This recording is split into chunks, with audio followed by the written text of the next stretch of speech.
Halo, assalamualaikum warahmatullahi wabarakatuh. Jumpa lagi bersama saya di channel Mas Vincent. Oke, teman-teman semuanya, di sini ada kulkas dua pintu. Ini mereknya kulkas dua pintu merek SAP ya. Jadi di sini kulkasnya katanya udah dibenerin sendiri, lihat di tutorial ya katanya. Dan ini untuk kulkasnya itu tidak dingin ataupun tidak bisa beku teman-teman. Dan ini udah dilakukan udah diganti sensor defrost dan juga timer. Nah ini katanya ya. Nanti kita akan coba lihat di mana letak kerusakan pada kulkas dua pintu merek SAP ini ya. Dan nanti bagaimana solusinya seperti apa. Oke, di sini kita akan coba cek terlebih dahulu. Karena di sini udah pernah diperbaiki, jadi tetap kita nanti akan coba cek dengan keseluruhan ya. Jadi kalau misalkan kulkas kalian nggak dingin, coba kalian cek dulu. Jadi ada dua pengecekan teman-teman ya. Yang pertama di sini apakah kulkas dua pintu ini mengalami pengeblokan bunga es? Artinya itu ada bunga es di bagian dinding freezernya ini. Yang kedua, atau kulkas ini tidak dingin sama sekali. Sedangkan untuk mesin kompresor di sini sudah saya nyalakan. Untuk mesin kompresornya ya. Nah, ini kita akan coba cek di bagian mesin kompresor. Di sini mesin kompresor hidup ataupun bergetar teman-teman ya. Tapi kenapa kulkas ini tetap tidak dingin dan juga tidak beku? Nah yang kedua seperti itu. Jadi saya ulangi kembali. Untuk kulkas dua pintu untuk pengecekan, ini ada dua pengecekan teman-teman ya.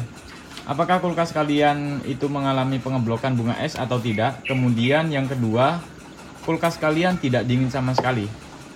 Kalau misalkan kulkas dua pintu kalian itu ada pengeblokan bunga es, berarti itu kerusakannya di bagian kelistrikan. Kelistrikan apa saja? Bisa juga dari kipas, sensor defrost, fuse, heater, saluran pembuangan, dan juga heater. Atau bisa jadi mesin kompresor hidup sebentar lalu mati. Nah, jadi seperti itu. Yang kedua, jika kulkas kalian tidak dingin, bisa disebabkan karena freon itu habis. Ada kebocoran freon. Kemudian mesin kompresor mati total. Ataupun kulkas ini mati total. Biasanya hanya di bagian lampu saja yang menyala, tapi kulkasnya nggak dingin. Oke, karena di sini kulkas ini katanya itu nggak dingin sama sekali, dan di sini nggak ada pengeblokan bunga es. Kita akan coba kita akan coba buka ya, karena di sini ada dua baut. Jadi setiap kulkas itu berbeda-beda teman-teman ya untuk covernya. Ada juga yang satu baut, jadi tinggal kita tarik. Tapi di sini untuk kulkas SAP di sini ada dua baut, jadi ini kita akan coba buka terlebih dahulu teman-teman ya. Oke, jadi di sini kalian bisa gunakan obeng ya, obeng plus. Oh, ini nggak ada baut. Coba. Oh, ini juga nggak ada. Jadi memang udah pernah dibongkar ya. Oke, sekarang untuk membuka cover dari kulkas kulkas SAP dua pintu ini, tinggal kita tarik aja kalau kulkas SAP ya. Tapi kalau misalkan kulkas Polytron dua pintu, kulkas yang lainnya juga, ini kadang kita harus congkel ya. Kulkas LG juga harus congkel. Tapi kalau ini tinggal tarik aja sebenarnya. Wih, tuh. Nah ini ya. Ini kalian bisa perhatikan. Ini untuk kipas, di sini kan sudah nyala, artinya kipas itu normal. Kemudian kita cek juga di bagian sensor defrost. Nah, di sensor defrost di sini nggak ada masalah ya. Nah, karena di sini nggak ada pengeblokan bunga es dan juga kulkasnya tidak dingin sama sekali ataupun tidak bisa beku. Di sini biasanya kalau misalkan kita nyalakan kulkasnya, ini kan di bagian evaporator teman-teman ya. Jadi di bagian evaporator di sini kan pasti ada bunga es. Nah, ada kembang es. Nah, kesemuanya di bagian keseluruhan ini pasti ada bunga es. Nah, karena di sini tidak ada bunga es sama sekali, itu artinya ini freon habis teman-teman ya, atau ada kebocoran freon. Ya, jadi bisa dipahami teman-teman ya. Nah, kemudian ada yang bertanya juga seperti ini. Bang, kulkas saya dingin saja tapi nggak bisa beku. Nah, kemudian saya cek di bagian freshernya, di bagian evaporator. Di sini bunga es hanya sebagian saja, hanya separuh. Biasanya kalau misalkan freon tuh udah mulai habis ya, ini hanya sebagian saja ini. Hanya separuh di sini aja. Tapi ke bawahnya enggak. Nah, ini yang bisa menyebabkan kulkas 2 pintu kalian nggak bisa beku, hanya dingin saja. Nah, karena di sini untuk kulkasnya tidak dingin sama sekali dan juga tidak bisa beku, besar kemungkinan di sini freonnya habis teman-teman ya. Jadi kalau misalkan freon itu habis, kalian juga percuma mengganti sensor defrost yang ini. Ini sensor defrost. Ini percuma kalian ganti teman-teman ya. Kalau misalkan freon itu habis. Nah, ketika ada pergantian sensor defrost, itu pasti ada pengeblokan bunga es. Saya ulangi kembali ya. Nah, kalau misalkan kipas ini nggak berputar, itu juga bisa menyebabkan pengeblokan bunga es dan juga kulkas hanya dingin saja tapi nggak bisa beku. Dan juga itu pasti ada pengeblokan bunga es. Nah, untuk sensor defrost juga sama. Kemudian untuk fuse juga sama teman-teman ya. Kalau misalkan fuse ini rusak, pasti muncul pengeblokan bunga es dan juga kulkas hanya dingin saja tapi nggak bisa beku. Nah, kemudian jika heater ini rusak, sama aja. Kalau heater ini kalau misalkan rusak, ini otomatis kalau misalkan heater ini nggak putus ataupun hanya pecah saja, ini juga bisa menyebabkan kulkas kalian bisa tidak dingin ataupun tidak bisa beku, dan itu pasti muncul bunga es. Oh ya, di sini ada tambahan juga ya. Kalau misalkan fuse dan juga heater ini putus, misalkan di bagian fuse ini putus, mengalami putus, otomatis ketika pendefrosan, otomatis kulkas 2 pintu ini mati total teman-teman ya. Artinya mati total itu seperti ini, lampunya saja yang menyala tapi kulkasnya nggak dingin, kipas juga nggak nyala, mesin kompresor juga nggak nyala. Karena kenapa? Karena di bagian fuse ini putus ataupun di bagian heater ini putus. Kalau misalkan ini putus dan juga heater putus, otomatis timer juga nggak bisa jalan teman-teman. Jadi seperti itu. Untuk kulkas yang memakai timer sepertiga, untuk timer seperempat, semuanya sama teman-teman. Jadi seperti itu. Nah, karena di sini kulkas, oh ya, yang terakhir di sini timer, sama juga timer ya. Kalau misalkan timer ini apa namanya ya? Kalau misalkan masih berputar dan juga nggak kocak, itu masih normal teman-teman ya. Dan ini kalau misalkan timer ini rusak, otomatis juga bisa terjadi pengeblokan bunga es karena nggak bisa defrost, nggak bisa cairin bunga es ya. Nah, kemudian kalau misalkan ada pengeblokan terus timernya rusak, ya bisa disebabkan karena timernya juga. Nah, karena di sini kulkasnya tidak ada bunga es, itu artinya apa namanya, freonnya habis teman-teman ya. Besar kemungkinan ini terjadi kebocoran freon atau oli kompresor naik ke bagian evaporator. Nah, jadi kalau misalkan seperti ini, kalau freon, ciri-ciri freon kulkas itu habis, rata-rata di bagian bodi ini nggak panas ya.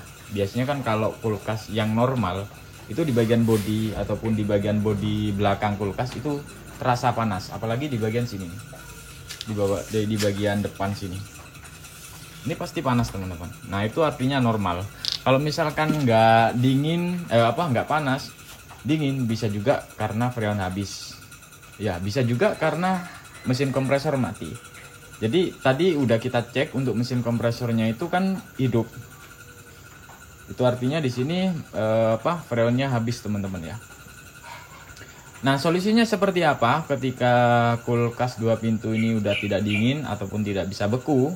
Ya, ini kalian harus pengecekan di bagian kondensor ataupun di bagian evaporator, apakah ada kebocoran freon atau tidak ya. Nah, di sini saya akan coba tunjukkan. Ini gampang banget ya, ciri-ciri freon kulkas habis itu. Kalian tinggal pegang aja bodi, kalau nggak panas ya berarti itu freonnya habis. Dengan catatan mesin kompresor ini nyala teman-teman ya. Oke, sekarang kita akan coba cek. Saya akan coba cek menggunakan tang ampere. Bahwa ini udah ituin juga. Kemungkinan udah dicek ampernya mungkin ya. Saya nggak tahu. Dan untuk kulkasnya di sini masih belum pernah diisi freon. Tuh masih, aduh, nah ini masih segel, masih ada segelan pabrik. Tuh, ini mesin kompresor jalan. Kita akan coba cek ampernya. Oke, sih, sebentar. Tak. Aduh, oh. Kita coba cek ampernya. Nah, ampernya di 0,6. Kemudian di sini kulkasnya tetap nggak dingin. Kita coba cek di bagian kondensor. Sini kita pegang, ini juga nggak panas. Tapi di sini mesin kompresor masih aman teman-teman ya, masih aman karena ini masih bergetar. Kecuali mesin kompresor ini mati hidup. Kalau misalkan mati hidup, otomatis kulkas juga nggak bisa dingin dan juga tidak bisa beku. Ya, karena mesin kompresor ini udah mati hidup. Karena di sini mesin kompresor terus jalan, hidup terus, berarti ini bukan dari mesin kompresornya ataupun bukan dari overload dan juga relaynya teman-teman ya. Nah, karena di sini masalahnya itu di bagian freon, besar kemungkinan ada kebocoran dan juga bisa disebabkan karena oli kompresor sudah naik ya, sehingga freon itu bisa habis teman-teman ya. Dan bisa disebabkan karena ada kebocoran di kondensor. Karena untuk kulkas yang lama, kulkas sub seperti ini ada dua macam teman-teman ya. Jadi ada yang menggunakan kondensor body itu menggunakan pipa tembaga. Kalau pipa tembaga itu jangan khawatir ada kebocoran freon. Ya. Nah, di sini saya coba balik dulu.